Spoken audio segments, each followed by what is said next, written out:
Bismillahirrahmanirrahim. Assalamualaikum warahmatullahi wabarakatuh. Perkenalkan, nama saya Mardatila Ananda, kelompok 11. Kami akan mempresentasikan materi yang berjudul perkembangan moral. Tapi sebelumnya, saya ucapkan terima kasih kepada Ibu dosen, Ibu Haji Novianti, MPD, untuk kesempatan yang telah diberikan kepada kelompok kami.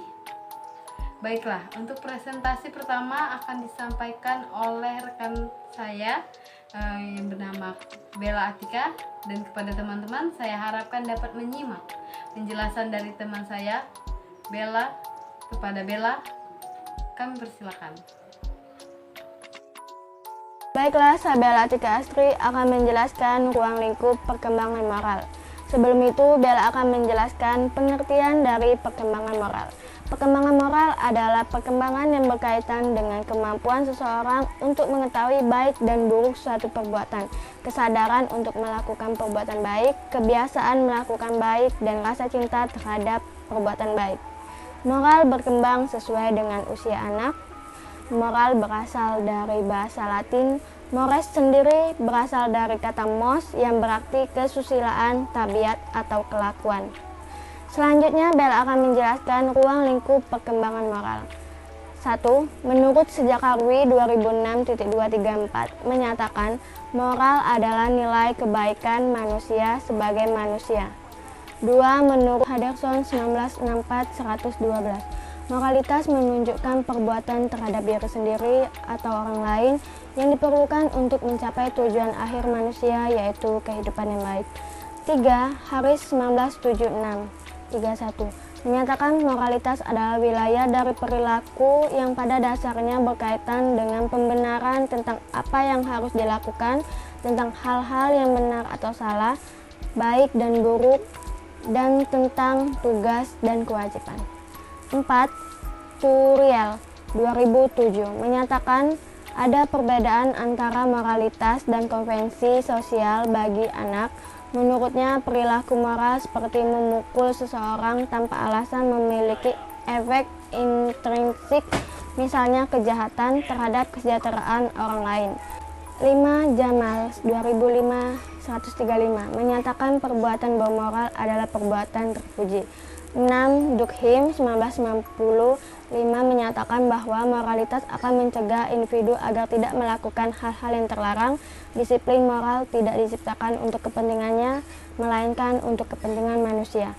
7. Michaelis 1956-42 menyatakan salah satu dari perbuatan moral adalah menghargai orang lain berkaitan dengan nilai-nilai moral yang seharusnya diajarkan oleh sekolah untuk siswa-siswa. 8. Likona 1991-43 menjelaskan bahwa nilai-nilai tersebut adalah rasa hormat, tanggung jawab, kejujuran, keadilan, toleransi, kebijaksanaan, kedisiplinan, suka membantu, belas kasihan, kerjasama, dan demokrasi. 9. Dewey 2004-342 menyatakan empati, kebenaran, kejujuran, kesucian, dan keramahan tamahan adalah nilai-nilai moral yang harus diajarkan di sekolah. Dan terakhir, 10. Menurut Seiler dan Bryan 1995 menyatakan berbagai nilai moral yang penting ditanamkan pada anak antara lain adalah kepedulian, kerjasama, berani, keteguhan, hati dan komitmen, adil, suka menolong, kejujuran dan integrasi, humor, mandiri dan percaya diri, loyalitas, sabar dan rasa banyak akal, sikap, respek, tanggung jawab, dan toleransi. Baiklah, itulah penjelasan mengenai ruang lingkup perkembangan moral. Selanjutnya, penjelasan teori-teori perkembangan moral yang akan dijelaskan oleh teman saya, Marda. Bismillahirrahmanirrahim. Assalamualaikum warahmatullahi wabarakatuh. Perkenalkan, nama saya Mardatila Ananda, NIM 20201435554. Izinkan saya untuk melanjutkan presentasi atau penjelasan dari teman saya, yaitu Bella Atika, yang mana saya di sini akan membahas tentang teori-teori perkembangan moral. Ada beberapa teori-teori yang disampaikan oleh para ahli, yaitu yang pertama teori perkembangan moral menurut Gunarsa. Nah, pengertian moral adalah rangkaian nilai tentang berbagai macam perilaku yang harus dipatuhi. Istilah moral sendiri berasal dari kata mores, yang berarti tata cara dalam kehidupan, adat istiadat, dan kebiasaan. Nah, dalam ilmu sosiologi, pemahaman tentang mores sudah dibahas, sehingga menurut Gunarsa, perkembangan moral ini mengadaptasi tentang adat istiadat atau kebiasaan sejak nenek moyang dan secara turun-temurun akan dikemukakan dan ditiru perilaku oleh keturunannya. Yang kedua adalah teori menurut Schaeffer. Pengertian moral adalah kaidah, norma, dan pranata yang mengatur perilaku individu dalam hubungannya dengan masyarakat dan kelompok sosial. Moral ini merupakan standar baik dan buruk yang ditentukan oleh individu dengan nilai-nilai sosial budaya, di mana individu sebagai anggota sosial. Nah, intinya menurut Schaeffer ini, moral berarti menjadi penilaian perilaku kita dalam masyarakat atau kelompok sosial, sehingga jika moral kita baik akan berdampak positif, dan jika moral itu buruk maka akan berdampak pada diri kita sendiri, tercemarnya nama baik dan lingkungan sosial sekitar. Ketiga, menurut Rogers, pengertian moral adalah aspek kepribadian yang diperlukan seseorang dalam kaitannya dengan kehidupan sosial secara harmonis, seimbang, dan adil. Perilaku moral ini diperlukan demi terwujudnya kehidupan yang damai, penuh keteraturan, keharmonisan, dan ketertiban. Intisari menurut penulis ini atau menurut pendapat Rogers mengemukakan bahwa moral itu bertujuan untuk kehidupan yang sejahtera dalam lingkungan sosial dan masyarakat. Jika manusia tidak memiliki moral, maka kehidupan sosial ini tidak harmonis atau damai dan pertikaian ada di mana-mana. Selanjutnya adalah menurut John Piaget. Dalam teori perkembangan moral, ia membagi menjadi dua tahapan, yaitu heteronomous morality, yaitu usia 5 tahun sampai 10 tahun. Pada tahap perkembangan moral ini, anak memandang aturan-aturan sebagai otoritas yang dimiliki oleh Tuhan untuk orang tua dan guru, yang tidak dapat dirubah dan harus dipatuhi dengan sebaik-baiknya. Dan yang kedua, autonomous morality atau morality of cooperation, usia 10 tahun ke atas. Moral tumbuh melalui kesadaran bahwa orang dapat memilih pandangan yang berbeda terhadap tindakan moral. Pengalaman ini akan tumbuh menjadi dasar penilaian anak terhadap suatu tingkah laku. Dalam perkembangan selanjutnya, anak berusaha mengatasi konflik dengan cara-cara yang paling menguntungkan dan mulai menggunakan standar keadilan terhadap orang lain. Nah, jadi menurut Piaget ini, ia memiliki dua tahap dalam perkembangan moral, yaitu heteronomous yang berarti moral itu tidak dapat diubah dan hanya dimiliki orang yang lebih dewasa dari si anak. Dan autonomous yang berarti si anak mulai sadar dengan adanya moral, maka anak tersebut dapat dinilai baik dan buruknya. Selanjutnya menurut Lawrence Kohlberg. Nah, menurut Lawrence Kohlberg, ini adalah teori perkembangan moral yang paling banyak atau paling diterapkan sekarang. Yaitu dia menjelaskan bahwa penilaian dan perubahan moral pada intinya bersifat rasional. Keputusan dari moral ini bukanlah soal perasaan atau nilai, melainkan selalu mengandung suatu tafsiran kognitif terhadap keadaan dilema moral yang bersifat konstruksi kognitif, yang bersifat aktif terhadap titik pandang masing-masing individu, sambil mempertimbangkan segala macam tuntutan, kewajiban, hak dan keterlibatan setiap pribadi terhadap sesuatu yang baik dan juga adil. Kesemuanya ini merupakan tindakan kognitif. Kohlberg juga mengatakan bahwa terdapat pertimbangan moral yang sesuai dengan pandangan moral yang biasanya digunakan remaja untuk mempertanggungjawabkan perbuatan moralnya. Adapun tahap-tahap perkembangan moral yang sangat terkenal adalah yang dikemukakan oleh Lewis Kohlberg, yaitu tahap-tahap perkembangan moral tersebut yaitu tingkat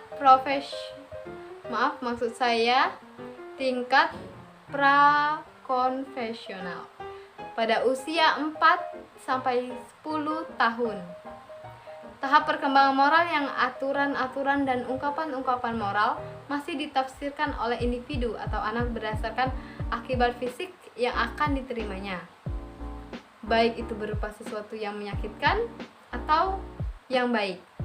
Pada tingkat ini terdapat 2 tahap, yaitu tahap orientasi, hukuman, dan keputusan, serta orientasi relativitas instrumental.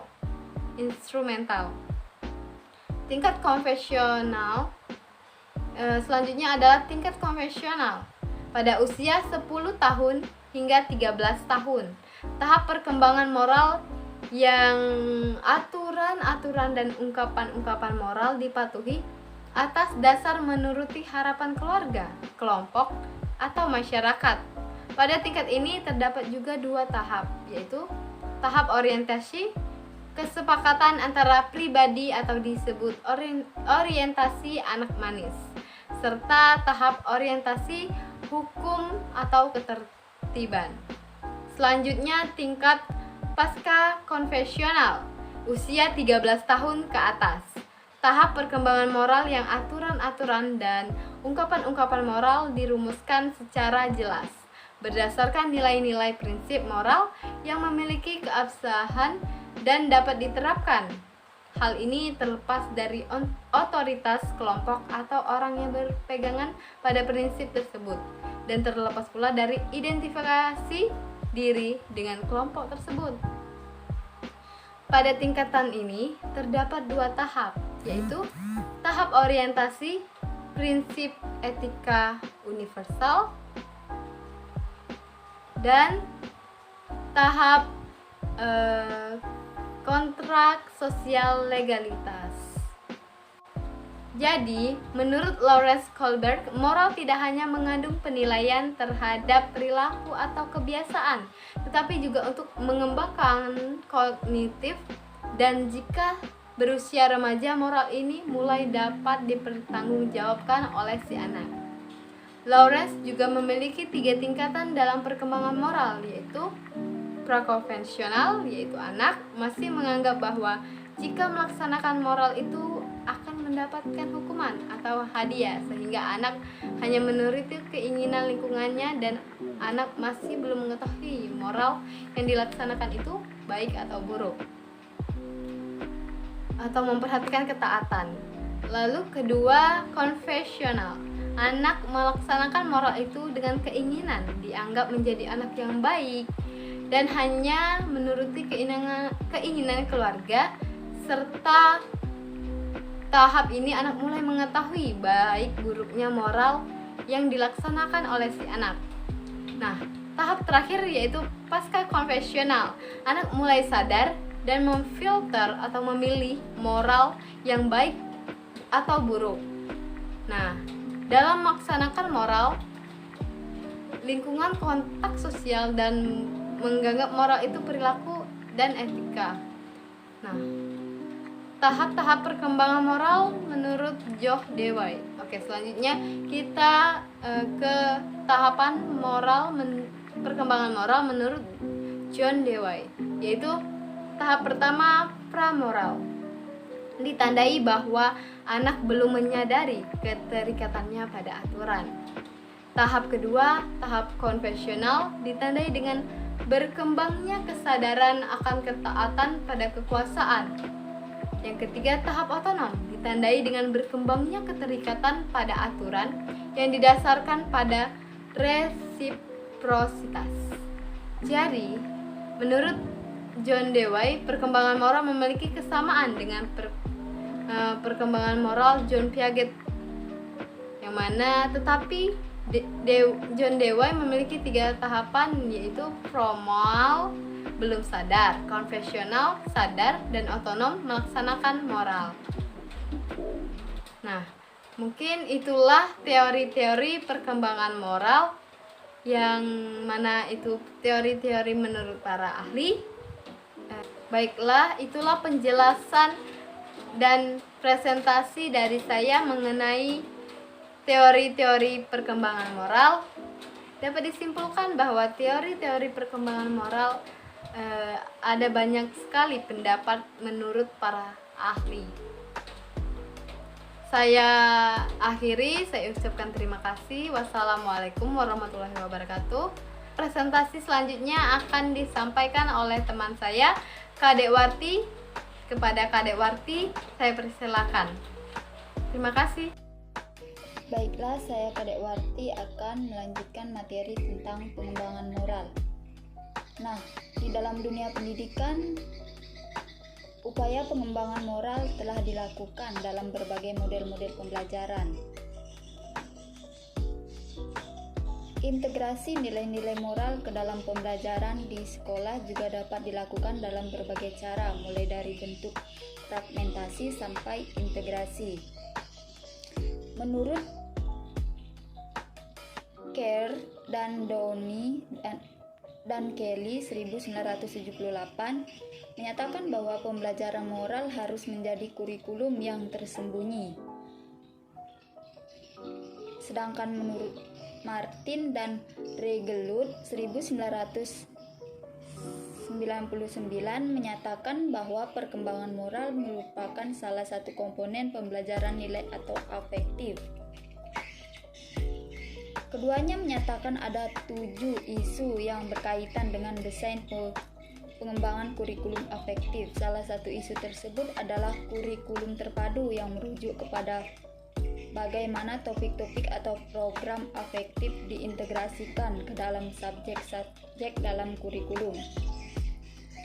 Di Indonesia, pendidikan terpadu berbasis karakter yang menggunakan pendekatan pembelajaran terpadu telah menjadi nilai moral sebagai basis pembentukan karakter. Nilai-nilai moral yang digunakan disebut 9 pilar nilai-nilai karakter. Kesembilan pilar tersebut, yang pertama yaitu cinta Tuhan dan segenap ciptaannya. Yang kedua, kemandirian dan tanggung jawab. Yang ketiga, kejujuran, amanah, bijaksana. Yang keempat, hormat dan santun. Yang kelima, dermawan, suka menolong dan gotong royong. Yang keenam, percaya diri, kreatif dan pekerja keras. Yang ketujuh, kepemimpinan dan keadilan. Yang kedelapan, baik dan rendah hati. Yang kesembilan, toleransi, kedamaian dan kesatuan. 9 pilar tersebut diintegrasikan ke dalam berbagai aspek pengembangan pada pembelajaran terpadu di sekolah. Pengembangan nilai-nilai moral anak dapat dikembangkan melalui metode. Yang pertama, metode bercerita. Yang kedua, metode bernyanyi. Ketiga, metode bersyair. Keempat, metode karya wisata. Yang kelima, metode pembiasaan. Dan yang terakhir, metode bermain. Metode bercerita. Metode bercerita dapat dijadikan metode untuk menyampaikan nilai-nilai yang berlaku dalam masyarakat. Dalam cerita atau dongeng dapat ditanamkan berbagai macam nilai moral, nilai agama, nilai sosial, dan nilai budaya. Yang kedua, metode bernyanyi. Metode bernyanyi adalah suatu pendekatan di mana pembelajaran secara nyata dan mampu membuat anak senang dan bergembira. Anak diarahkan pada situasi dan kondisi psikis untuk membangun jiwa yang bahagia senang menikmati keindahan, mengembangkan rasa melalui ungkapan, kata, dan nada. Yang ketiga, metode bersyair. Pendekatan pembelajaran melalui kegiatan membaca saja merupakan salah satu kegiatan yang akan menimbulkan rasa senang, gembira, dan bahagia pada diri anak. Secara psikologis anak saja merupakan metode yang juga dapat membuat anak merasa senang, gembira, dan bahagia. Yang keempat, metode karya wisata. Metode ini bertujuan untuk mengembangkan aspek perkembangan anak. Tujuan berkarya wisata ini perlu dihubungkan dengan tema-tema yang sesuai dengan pengembangan aspek perkembangan anak. Yang kelima, metode pembiasaan. Metode pembiasaan terkait dengan penanaman moral.